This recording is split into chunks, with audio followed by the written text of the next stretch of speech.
حدیث نبوی صلی اللہ علیہ وآلہ وسلم ہے۔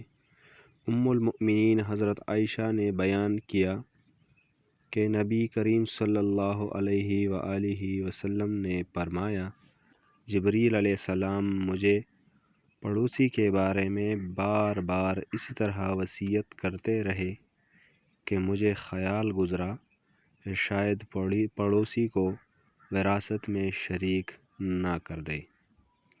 دوسرا حدیث پڑھیے۔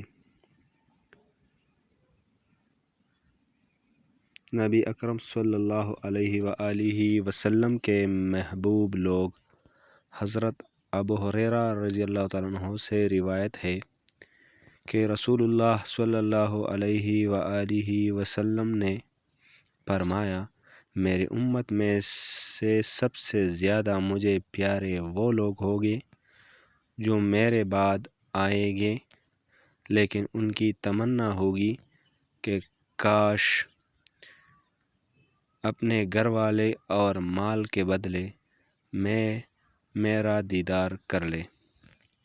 روزانہ احادیث پڑھنے کے لیے سبسکرائب کرنا مت بھولیے۔ ان احادیث پر عمل کرنے کی توفیق عطا فرمائے، آمین۔